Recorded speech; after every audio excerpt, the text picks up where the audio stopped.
Саламатсыздарбы телеканалдын көрүүчүлөрү. Биз кезектеги онлайн сабагыбызды баштайбыз. Сабагыбыздын бүгүнчө жыгаччылык боюнча онлайн сабактарын өтүп атабыз. Бүгүнкү сабагыбыздын темасы ушул жыгаччылык боюнча ушул ар кандай белектерди тартуулоого ылайыктуу болгон ушул улуттук стилде жасалган ушул курчак буюмдары жана ар кандай ушул фигуралар ошолорду бүгүн ушу жыгачтан өзү жасалат дагы ошолорго жыгач бетине көркөм ою салынып кооздолуп жасалат. Бүгүнкү темабыз мына курчак жасоо. Бүгүн ушул мына өзүңүздөр көрүп аткан ушул жердеги баардык курчактардын арасынан, сувенирлердин арасынан биз ушундай бирди тандап алабыз. Мына бүгүнкү сиздерге көрсөтүп берүүчү курчагыбызды ушуну биз башынан аягына чейин жакшылап жасаганга аракет кылабыз. Мындай барактарга үлгүсүн түшүрүп, эскизтерин түшүрүп алабыз да. Эскизтерин түшүрүш үчүн эскизтерин түшүрүш үчүн биринчи ошонун формасын таап алабыз. Мына формасын таап алдык. Анын формасынан кийин ошол формасында дагы кандай өң түстөрдү бериш керек. Биздин ушул улуттук колоритке мындай айтканда кыргыздын эмесине окшошураак болсун, ою чийимдер салынган деп аларга ушундай краска оюлар менен жайгаштырабыз. Анан ошондо жакын эле дагы анын жанында мына калканы, жанында сайган урчкасы, ошонун баарын ар биринин размерлерин жасап алдык. Ушуга жараша биз ушул айтпадыкпы размер деп. Размерге жараша атайын мондай жыгачтардан шаблон деп коебуз да, шаблон. Көчүрмөлөрү. Мына карасаңыздар мына. Мисалы могу жерде башынан ылдый деп мондай атайын белгилерди коюп мыктар менен белгилеп алдык. Анткени биз жасап аткан буюмубузду станокто жасаган үчүн станокто жыгач тегерелеп да кырмалоо окмаларын жасап атабыз да. Ошондо мынтип такаганда атайын белгилер түшүп калат да, ошо боюнча атайын бычактар менен иштетилет. Ошону дагы ошол бул кетти. Андан сырткары дагы колдончу нерселерибиз мына жыгачтан, жергиликтүү эле биздин жыгачтан жасалабыз, кадимки теректен мына. Терек жыгачынан. Ол эң жумшак да болот, өзү дагы өңү ак болот, боекторду түшүргөнгө ылайыктуу болот. Андан сырткары бул биз өзү иштеткенде жергиликтүү болгон үчүн бул терек материалдары оңойлуураак табылат да. Жаш материалды камдоо ыкмаларды, даярдоо ыкмаларды оңоюраак болот. Андан сырткары биз жыгачтарды мындай ушул жыгач теректи мына бүттүк. Андан сырткары бул боёк ыкмаларына биз кадимки боёк ыкмаларына кадимки эле бизде колдонуп жүргөн, мектепте, окуу жайларда колдонуп жүргөн гуаш боёкторун колдонобуз. Мына караңыздар.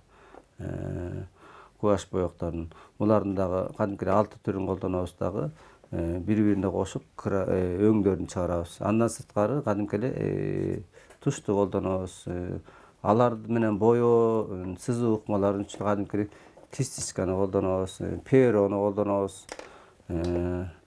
Ошондой эле азыр кийинки уже улантып атканда көрсөтөбүз. Аябакта кадимки лак боёкторун колдонобуз, жылтыратуу, атайын мындай көркөм болуш үчүн.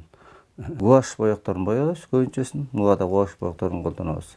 Жээк сыздарын болсо кадимки бронза менен сызабыз. Эмеси азыр биз экинчи, жана мен айткандай биринчи бөлүгүн тааныштырып бүттүм. Эми экинчи бөлүгүнө ошо станок каражаттарына барып көрсөтөбүз. Урматтуу көрүүчүлөр, мына биз айтып аткан ушул терек материалы биз мындай болгон билесиздер.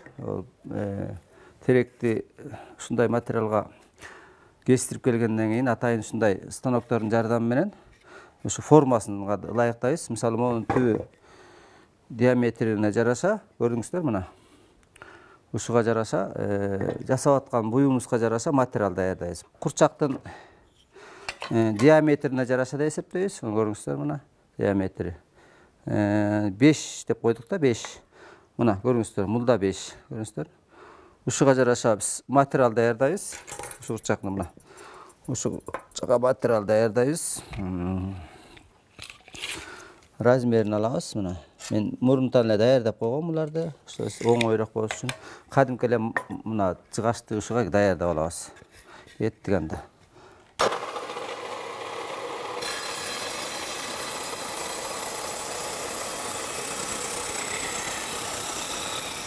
Кийинки станокко өтөбүз.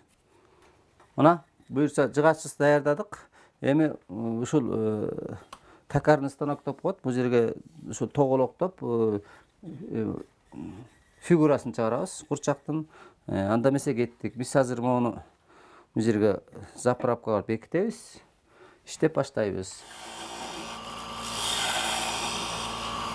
Atayın kırıp alabız burada. Jana men aytып atkан diametrini çağırabız, diametrini.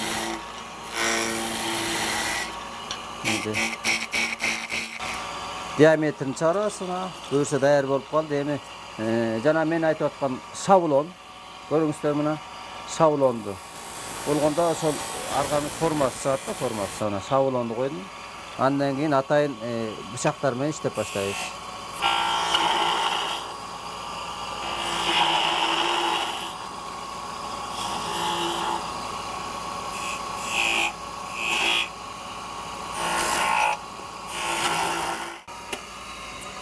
Ушул жасап аткан курчагыбыз менен формасын чыгарып алдык, көрүңүздөр, формасын чыгарып, эми калканы менен уручкасын жасайбыз.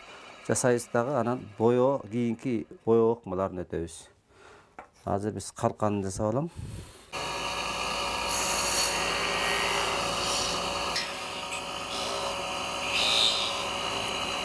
Курчактын бир капталындагы калканын салдык. Азыр эми бул уручкасын жасайбыз. Кийинки станокто уручкасын жасайбыз. Кадимки шаблону менен материалын уже даярдап койгонбуз, мына бекитип, азыр буюрса ушу уручкасын жасайбыз мына.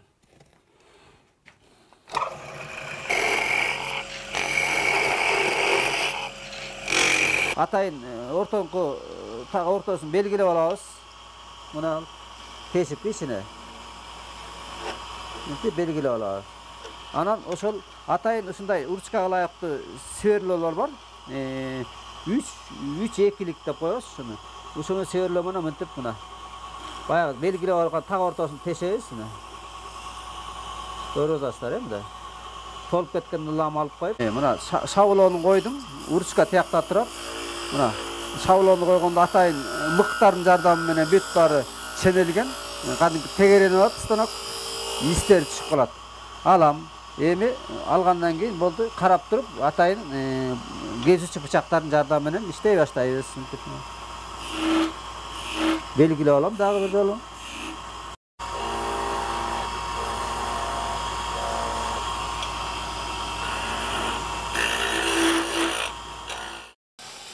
Буга мунукундай турлайбыз да мына. Окшоп туруп. Мына жыгачынан жасап келдик. Азыр боё ыкмаларын өтөбүз. Өзү азыр биз чийип аткан бронза деп коебуз. Мурун муну атайын порошок түрүндө иштетчүбүз. Азыр болсо муну атайын даяр эле баардык жердин эси даярда сатылып калган ушул даяр эмелерди мынтип боеп баштайбыз. Анча-мынча сууга да тийгизип алабыз. И боеп баштадык. Жанагындай эле предпособие деп коет мындай. Ошого бекитип алабыз. Кичине гуашь боектор коюланып турса, анча-мынча суудан аралаштырып коюп турабыз. Что бирдей текшиликте боебосун деп. Биринчи могу буруш эң мындай кырларын боеп алабыз. Ана каалан болушунча, кааласынча кенен кесир боеп коебуз. Гуашь боектору өтө тактык менен боеш керек, чийинен ашырбай. Ошон үчүн эгер колуңа кармап боесоң бул жылышып, жээктерине чыгып кете берет. Ошон үчүн атайын ушундай чыгачтардан мындай ыкташтырып, жылып кетпегедей кылып боектор менен боеш керек да, жылуу светтер менен. Өтө катуу, мисалы капкара, көк кылбай мындай ачык светтер менен иштесе, көзгө жугумдуу болот, мындай көрүнүктүү болот. Кээ бир жерлерин колго кармап эле иштеп койсок болот. дайыма ошол эң башкысы ошол ою түшүргөн оюдан чыгып кетпеш керек.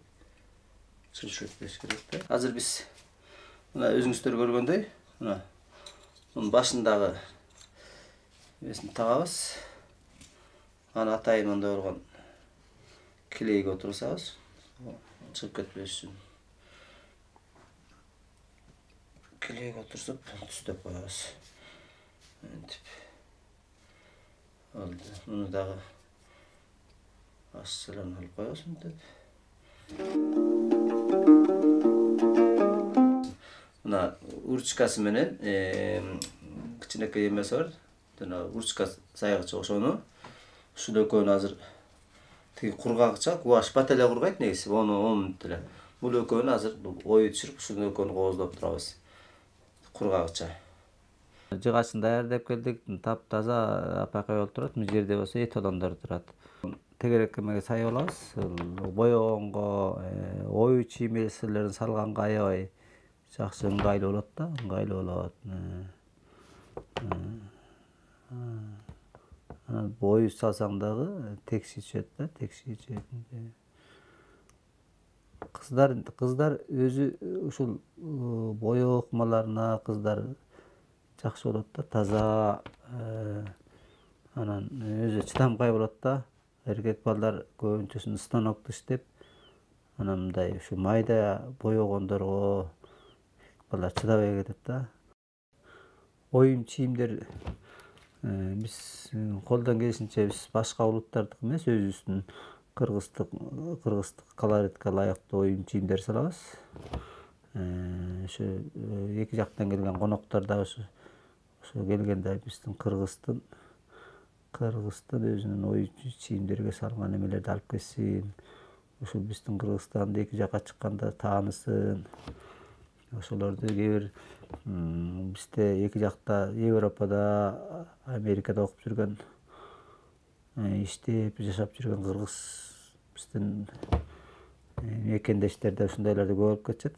Курун топко лактоочу эмесине келдик. Курун топкалайбыз.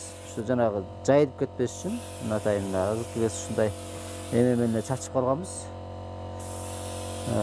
Эми бул кургайт бир 10 минуттан кийин анан акан топкасын чийип коебуз.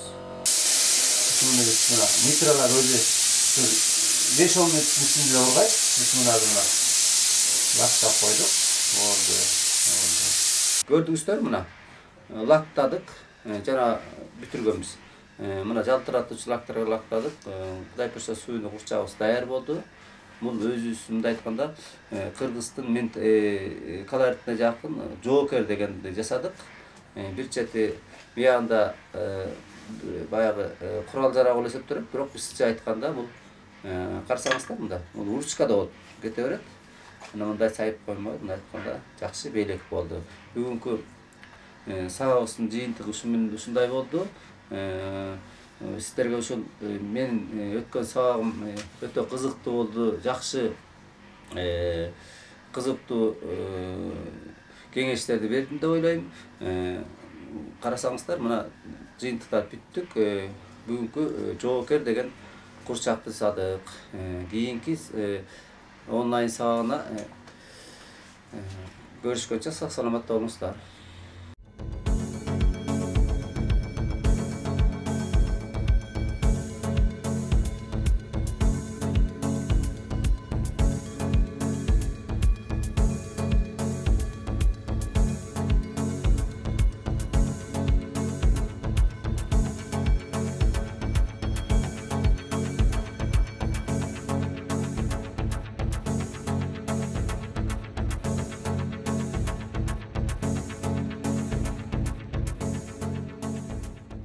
Кыргыз Республикасынын өкмөтүнүн номер 67 токтому менен бекиген Кыргыз Республикасында 2021-2025 жылдары мамлекеттик тилди өнүктүрүү жана тил саясатын өркүндөтүү программасынын алкагында жасалган видео сабак.